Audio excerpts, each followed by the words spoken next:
एक 35 वर्षीय व्यक्ति जिसका नाम विवेक था, अपनी गाड़ी में बैठा घर जा रहा था। शाम का समय था, अंधेरा सा हो चला था। विवेक हाई स्पीड के साथ गाड़ी ड्राइव कर रहा था, क्योंकि आज घर वापस लौटने में उसे काफ़ी देर हो गई थी। गाड़ी ड्राइव करते हुए अचानक उसकी गाड़ी के सामने एक लड़की आ गई। इससे पहले कि वह ब्रेक मारकर उस लड़की को बचाने में सफल हो पाता, तब तक उसे बहुत देर हो गई थी। ज़रा भी मौका ना पाते हुए वह अपनी कोशिश में असफल रहा। लड़की को गाड़ी की भयंकर टक्कर लगी और वह लड़की अपने जगह से उछलकर दूसरी जगह गिरी। गाड़ी रोक विवेक बाहर आया और एक्सीडेंट में ज़ख्मी होकर सड़क पर गिरी लड़की की ओर दौड़ा। उसने देखा, लड़की के करीब गया वो, कि लड़की बुरी तरह ज़ख्मी हो गई है। उसका चेहरा खून में भर गया है। लहूलुहान हो जाने के साथ वो लड़की बेहोश की हालत में पड़ी हुई थी। विवेक ने झट उसकी नब्ज़ को चेक किया, दिल की धड़कन को चेक किया। उसने देखा कि ये ज़िंदा है। उसे ज़िंदा देख विवेक का मन हुआ कि इसको अस्पताल पहुंचाए। फिर उसने सोचा कि कहीं कोई लफड़ा ना हो जाए, कहीं पुलिस केस नहीं बन जाए। तो वो इसी हालत में उसको छोड़कर वहाँ से भाग गया। विवेक इतना हैरान परेशान हो गया था कि आखिर मुझसे ये क्या हो गया है, और वह घर की ओर चल पड़ा। वह लड़की खून में सनी हुई उसी जगह पड़ी रही। कुछ देर बाद उस लड़की की मौत हो गई। विवेक अपने घर पहुंचा। घर पर जब वो अपनी पत्नी से मिला तो पत्नी ने उसका कोट उतारते हुए कहा, विवेक, तुमसे एक बात करनी है। तो वो बोला, बोलो। कोट उतर जाने के बाद उसने अपना पूरा ध्यान पत्नी की ओर दिया।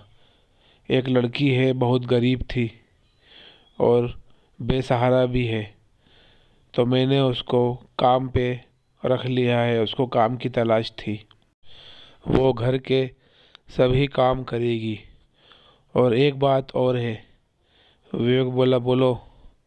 वो लड़की यहीं हमारे साथ इसी घर में रहेगी, क्योंकि उस बेचारी का कोई ठिकाना नहीं है। विवेक बोला, जैसी तुम्हारी मर्जी। क्या तुम्हें सही नहीं लगा?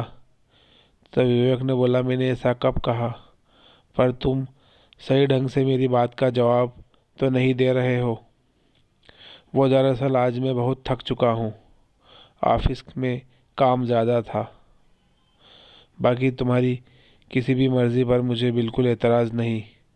उसने मुस्कुराते हुए कहा। पत्नी भी मुस्कुरा दी। आओ, मैं तुम्हें उस लड़की से मिलवा देती हूँ। विवेक का हाथ थाम उसे किचन की तरफ ले गई। जिस लड़की को उसने अपने घर में नौकरी दी थी, वो किचन में बर्तन धो रही थी। उस लड़की के सामने विवेक को लाते हुए वह बोली, इसका नाम शालिनी है। शालिनी ने दृष्टि उनकी ओर उठाई तो विवेक की पत्नी बोली, यह है मेरे पति। लड़की ने धीरे से कहा, जी, यह शालिनी है। वो विवेक से बोली, आज से हमारे घर का सारा काम यही करेगी। विवेक शालिनी की तरफ देखकर मुस्कुरा दिया। उसके बाद दोनों पति पत्नी वहाँ से चले आए। शालिनी के होठों पर मुस्कुराहट थी। उसने नल खोला तो पानी की जगह खून उसमें से बहने लगा। नल से खून की बहती धार में अपने हाथों को भिगोती शालिनी ने हंसा ठहाके लगाए और कहा, मैं सबको मार डालूंगी। वास्तव में शालिनी वही लड़की थी जो विवेक की गाड़ी से टकराकर बुरी तरह जख्मी होकर मर गई थी।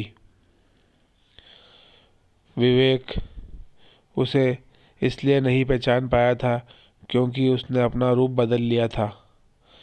शालिनी इंसान नहीं थी, दरअसल वो एक भूत बन चुकी थी अपना बदला लेने के लिए। शालिनी की मौत एक दुर्घटना में हुई, लेकिन विवेक चाहता तो बच सकती थी अगर वो उसको हॉस्पिटल ले जाता तो, इसलिए वो अपना बदला लेने उसके घर आ गई।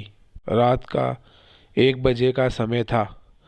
विवेक, उसकी पत्नी दोनों ही गहरी नींद में सो रहे थे।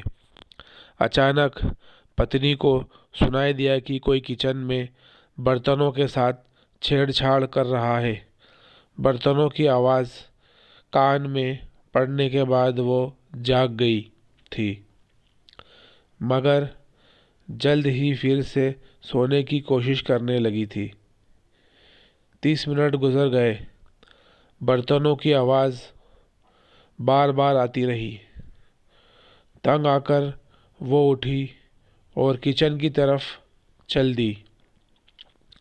किचन में आकर उसने देखा कि शालिनी बर्तन धो रही है। उसकी तरफ शालिनी की पीठ थी। वह बोली, इतनी रात गए तुम बर्तन क्यों धो रही हो? जवाब में शालिनी ने कुछ ना कहा। वह बराबर बर्तन धोने में लगी रही। तुम कुछ बोल क्यों नहीं रही हो शालिनी?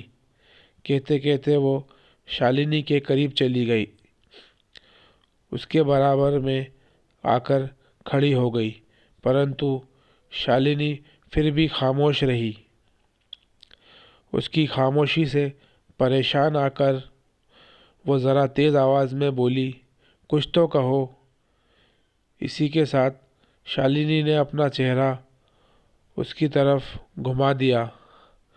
शालिनी की आंखें देख विवेक की पत्नी बुरी प्रकार डर गई।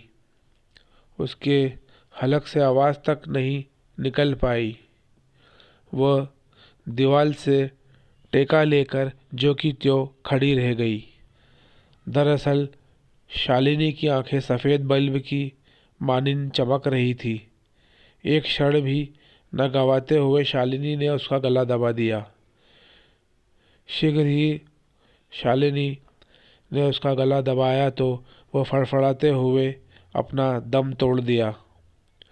उसे ख़त्म करते ही शालिनी विवेक के पास पहुंची। विवेक सो रहा था।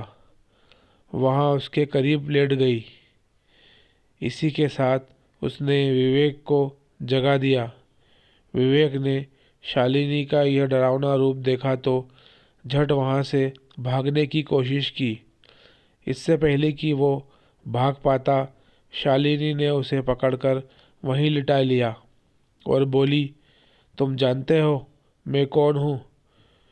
नहीं, वह घुटी घुटी आवाज़ के साथ बोला, मैं वही लड़की हूँ जिसका तुम्हारी गाड़ी से एक्सीडेंट हुआ था और तुम मुझे इसी हालत में छोड़कर वहाँ से गायब हो गए थे और मैं वहीं तड़प कर मर गई थी। अब आगे विवेक को कोई भी मौका ना देते हुए शालिनी ने बहुत मजबूती के साथ उसका गला पकड़कर दबा दिया। विवेक भी अपनी पत्नी की तरह फड़फड़ाते हुए दम तोड़ने के सिवा कुछ ना कर सका। दोनों की मृत्यु हो गई और वह दोनों को अपने मौत के घाट उतार कर वहाँ से चली गई। इस तरह से उसका बदला पूरा हुआ। दोस्तों, अगर आपको ये कहानी पसंद आई हो तो आप मेरी इस कहानी को लाइक ज़रूर करना और मेरे चैनल को सब्सक्राइब ज़रूर करना। मैं इसी तरह से और भी कहानियाँ आपके लिए लाता रहूँगा।